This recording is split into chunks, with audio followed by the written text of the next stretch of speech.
Hey everyone, welcome back to another episode of Ult In Ten, and today I have with me probably one of the most well-known EU players, Wickd from CLG EU team. Why don't you introduce yourself and say hi? Well, hello everyone. I'm Wicked from CLG Europe, new created team. Enjoy. Okay. And we have his Aurelia gameplay, which I know everyone has been requesting to see, and fortunately enough, he was to send a replay of Aurelia. And so you were first pick in this game. Is there a reason you actually chose Aurelia without actually seeing your counter lane? Well, I have a few top lane heroes that are safe picks for me. So, for example, Irelia, Tryndamere, Riven, they cannot really get countered that hard. They can get a bit countered, but there's no hard counters to them, so it's really safe picks, and you don't get destroyed with any of them against anything. So that's the reason I picked her. And I noticed you started out with boots and 4 health pots, so you waited in spawn for that against Pantheon. Is there a reason you didn't go armor for him, or you just wanted the mobility for the Rammus ganks on the other team, or Hmm. what's with that?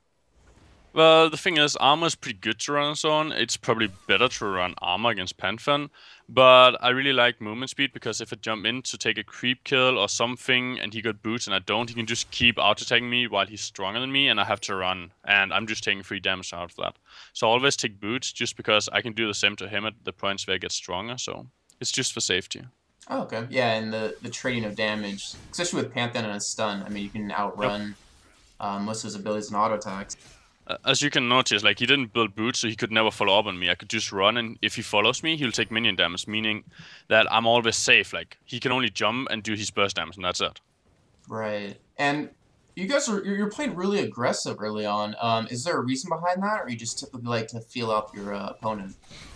He's stronger than me, but he built the mana regen thing, in 2 potions only. I have boots and 4 potions, meaning I can be aggressive all the time. I'm always safe against him, except if Rammus ganks.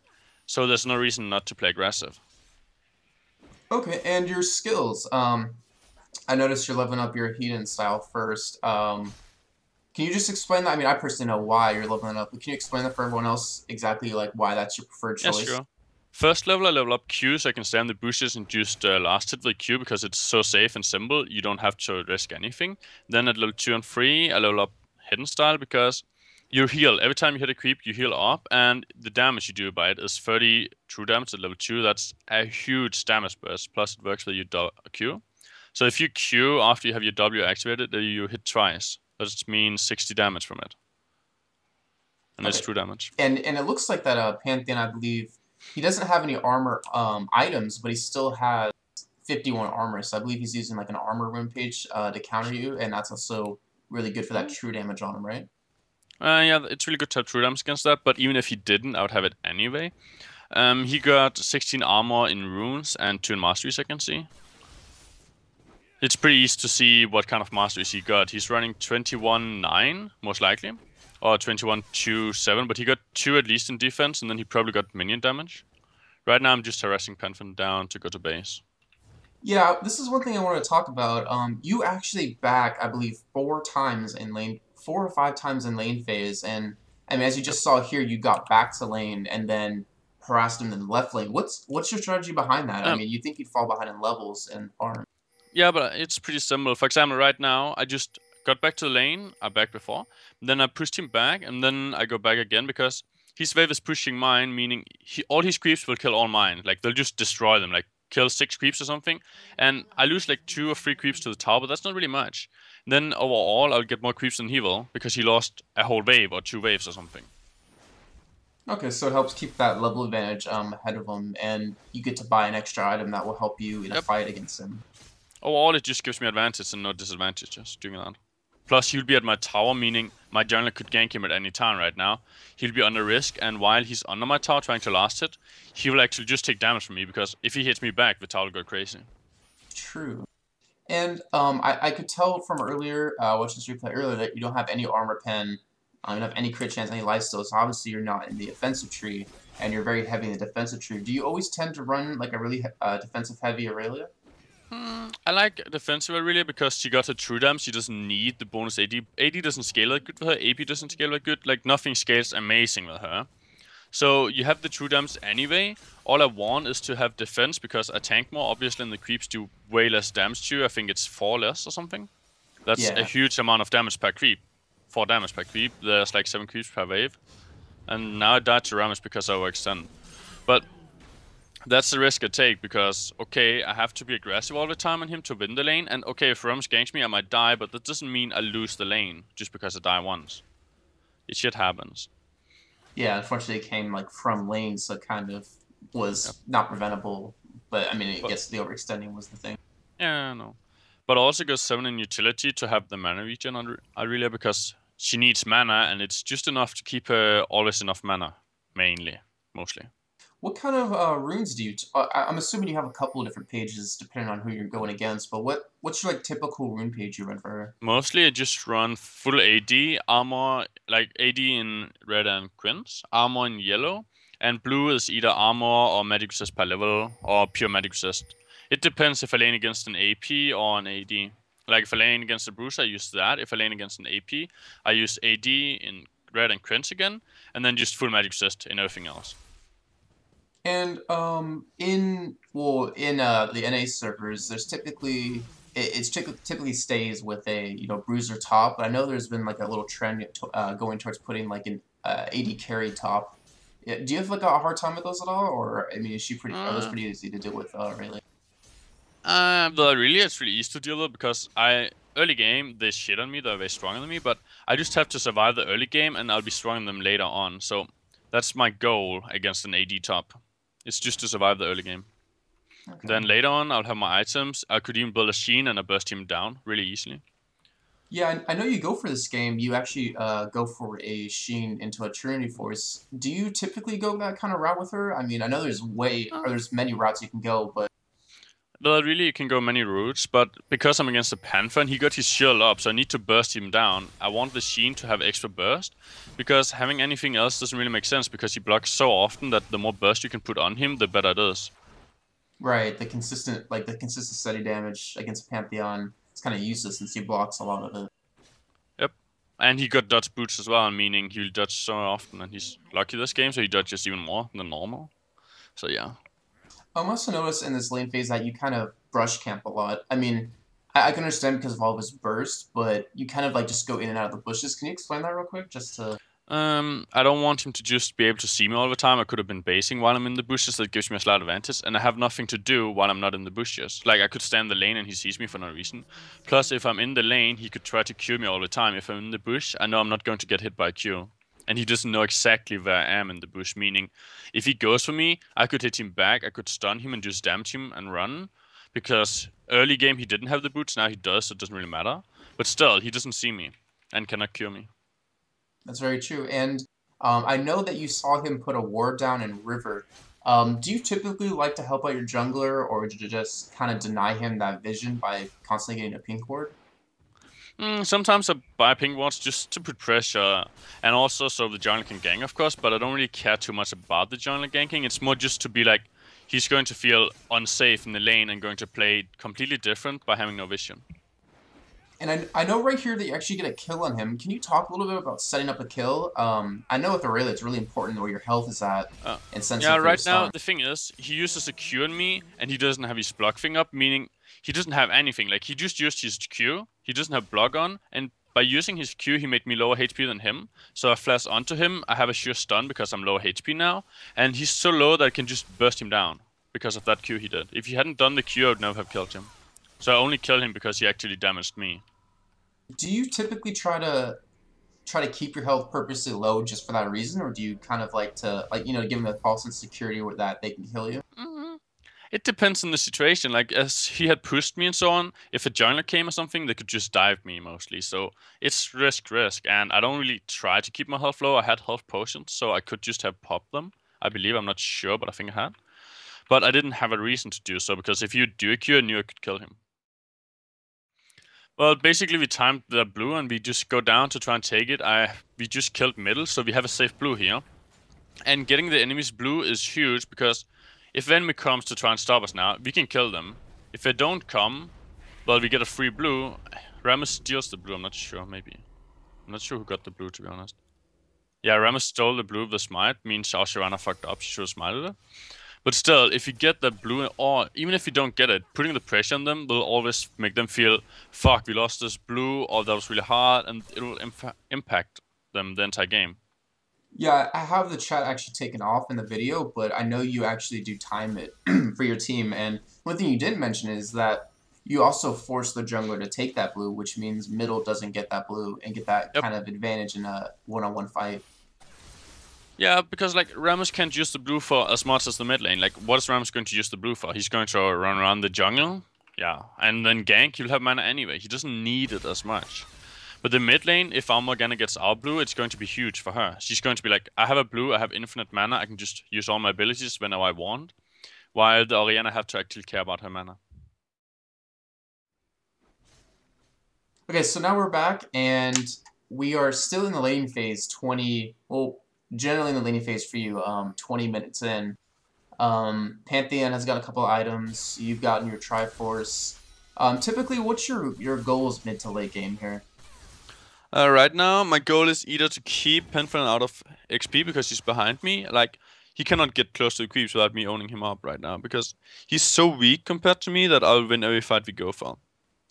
I also want to roam so I can get the blues, get the towers and so on. Right now, my team is coming towards top to try and get the tower, but I don't really care. I'm just going for him because why not? I can kill him alone, I think, and even if I can't, they'll be there in time to take him out. And there they come. Oh, go ahead. And Panfan dies. Right there to Graves. Graves barely catch him, but Panfan jumps Graves and just dies to him. Pretty easily and simple. And roaming, is that a really big part of your gameplay in mid to late game to kind of take any dominance you had top lane to apply it to the rest of the team? Roaming is really great. For example, right now you can see that I'm hiding down here, so they can't really see me. They have no clue where I am. I put a ward before so I can see them at all times. And now I'm going to wait for these two to pass so I can get Orianna in the back. Like, Orianna won't expect this, and suddenly the AP just dies in a few seconds without doing anything in the team fight. And now we blocked off everyone. Like, Rammus can't move, Janna can't move, and Vayne can't move. I'm currently going on Vayne, and she's going to die really fast. I ignite her and do all the damage I can. I'll have my ultimate up soon, but I think Vayne will survive. Yep, Vayne does indeed survive. But if you try to kill Rammus, like, we're so tanky right now that diving shouldn't be a problem at all. It's not. Then I'll run back to my team to try and help them because Panfan just ulted in. Panfan goes in Graves. Morgana, I don't like what she does. Like, she goes too aggressive and she even misses her Q. There was no sense for her to do that. She could have been at further distance and Q'd. And she just died for it. But you still kill Panfan. The fight overall was pretty good.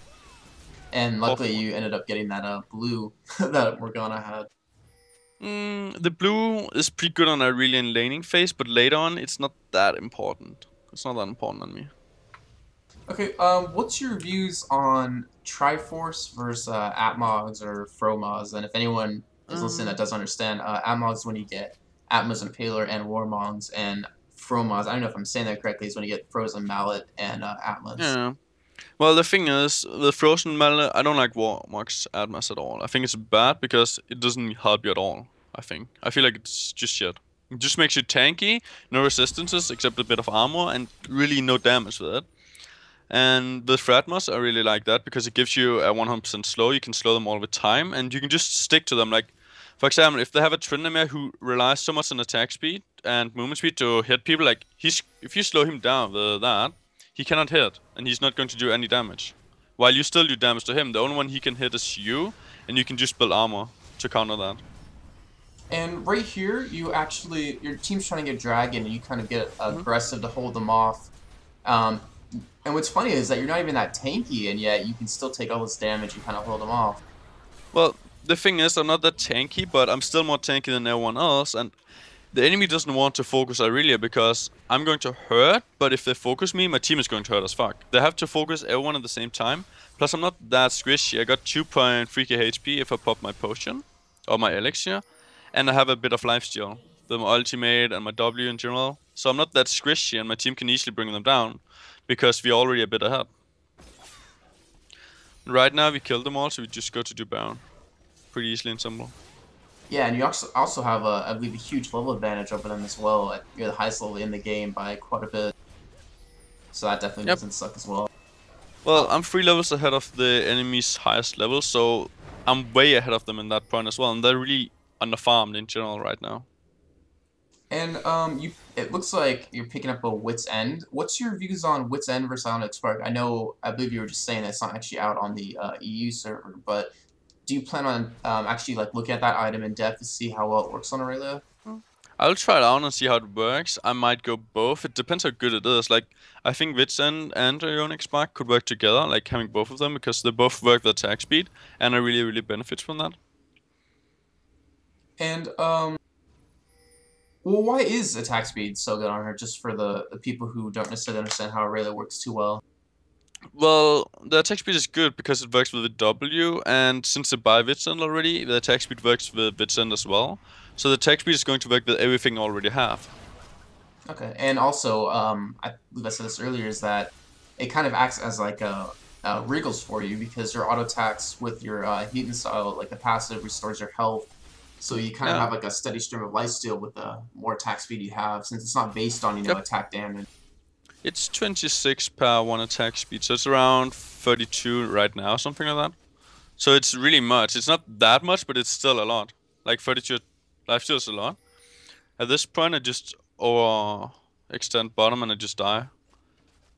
Yeah, and one thing you do is you mentioned to your team we need more wards in enemy jungle. You guys have Baron. You guys are starting to be really aggressive, and you pick up I believe like 5 wards to do them. Yeah. That was just because like I got pissed because I fucked up there. I just was like, well, if we had wards, I wouldn't have fucked up because I would have seen them. But still, what we should just have done was group up as a team, just be 5 together and just push because they're so weak that we can just do that. We don't need to split up like we did, and that was just stupid by me and Sona. And I know in the previous episode with Sidco and with Skara, they talked about the importance of wards and how it's not just really your support's role to pick up wards. And I know you mentioned this to me earlier. If you want to re-elaborate on it. Well, people think that the support should buy all the wards, but why should the support be useless in items? Like, I want the supports to be farmed too and have some items because the more items she got, the more she can help as well. And it doesn't hurt me buying few wards. It's 75 gold per ward I buy. But for example, let's say I'm pushing top lane and I buy a ward, right? I'm going to be safe. I can push the wave to the enemy tower because I'm safe or I'll see them coming. That gives me more gold than reward actually cost me because I can actually just push it all the way instead of pushing it halfway. At this point, we're engaging in them slowly, just killing out one. Because right now they're overextend, we're still strong on them. Even if we're free, we can still kill them if we do it good. Shyvana was behind them, so there's no way for them to run from us. Yeah, can you kind of explain what your job is in team fights? I know Aurelia is kind of seen as like an assassin where you try to take out their AD or AP squishy Mm, carry. How do you though view her? I see Aurelia as a tank. Like, I'm supposed to not go in and take all the damage, but I'm supposed to be an off tank in a way, like take a lot of the damage and also engage sometimes. Like, sometimes I try to keep myself at low HP, taking a tower hit or two, just to be lower so I can jump in and stun him because it's a sick engage to have that because your team will follow up afterwards and it's 2 second stun. 2 seconds is really long time for your team to follow up. Yeah, and you see here you actually put down quite a bit of wards, and you. I know throughout this entire game you've been trying to take the enemy buffs whenever possible. Taking an enemy buff, the buff gives you advantage by itself, but even if the buff doesn't help you, the enemy will feel pressured all the time. They're going to feel like, oh my god, they're taking out jungle, they're in our jungle, they're everywhere, what are we going to do, we're getting owned. Even if you're not behind, you'll think that you're behind, and that helps a lot, just in the mindset. Yeah, the mind game kind of really For doesn't get talked example, about too much. even in scrims, I remember 2 jungle games, one with Snoopy and one with our old jungler Kebab, where they were both ahead by a level or something of the enemy jungler, but because the enemy jungler just counter jungle and they felt presence of him, they're like, we're so far behind, we're getting owned, and so on. Even if they're ahead, they sometimes think they're behind, even pro players. Yeah, and it's kind of like it puts pressure on them and kind of makes them Yep. make mistakes, which this game is all about. Whatever team makes the most mistakes is going to lose. Yeah, in a way, but it's also about who makes the right moves in a way, I'll say. That's true. Like, And it's not all about who makes the most mistakes. That's more basic play, I would say, because you have to be. The more pressure you can put on them, the more mistakes they'll make. You have to force them into making all the mistakes. I know you do definitely stream as well. Can you just explain for people who haven't checked out your stream, which they actually should, what kind of you offer? What I offer is probably I mostly play the top tier champs on top lane. I play the best I can. I try to counter pick them and so on, and I try to commentate on my moves and so on, like what I did wrong, what I did right, and so on, so people can actually also learn from it. I really want people to learn from my stream. That's one of my goals, just to help people get better. And how often do you stream so people can actually check it Uh, out? I stream every day in European time quite a lot. I stream like 6 8 hours mostly, Okay. maybe more. So I can stream quite a lot. I know I haven't actually got into, well, right here you actually kind of did take a lot of damage, and I believe you did notice the tower did Hmm. quite a bit, 2,000 damage to you, and you kind of do get Yep. your armor now. Do you typically wait this long to build kind of more tanky resistance-wise, or is this just because... It depends on the team. Right now, I don't really fear that damage. So they don't have that much damage, so I don't need resistances. Or before this point, the tower did way more damage than I actually expected. Like I was like, then I was watching this in the game. I was like, wow, what the fuck just happened? I think it was I don't know what happened, but whatever. 2,000 damage is way too much. Yeah, I haven't actually well, sorry to like take a completely different direction, but I haven't actually asked any questions yet from the community, and I like actually to see this one. What's the most underestimated top laner in your opinion, and who's the most overrated?